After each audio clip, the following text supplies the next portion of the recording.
Hello friends, I'm Alisha Khurana from RPIIT Technical and Medical Campus Karnal.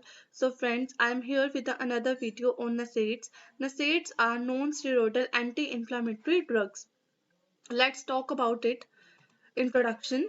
The non-steroidal anti-inflammatory drugs are widely used for the treatment of minor pain and for the management of edema and tissue damage resulting from inflammatory joint diseases, that is arthritis.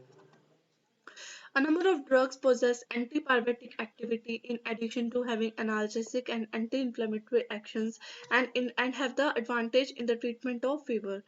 Now, mechanism of action of NSAIDs.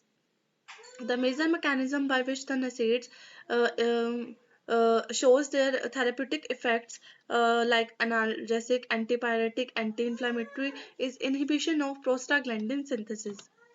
Specifically, the NSAIDs competitively inhibit cyclooxygenases, COX, the enzyme that catalyzes the synthesis of cyclic endoperoxides from arachidonic acid to form prostaglandins.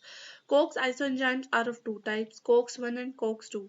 COX-1 is synthesized continuously and is present in all tissues like in platelets, endothelial cells, the GI tract, renal microvasculature, glomerulus, and collecting ducts.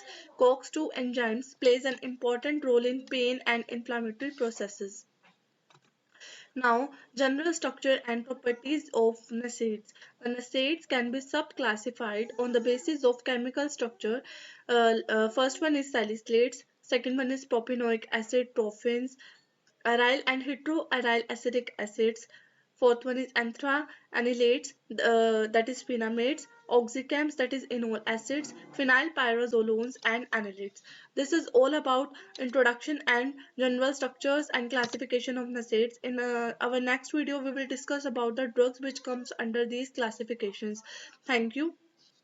Please like, share, and subscribe our RPIIT YouTube channel. Thank you.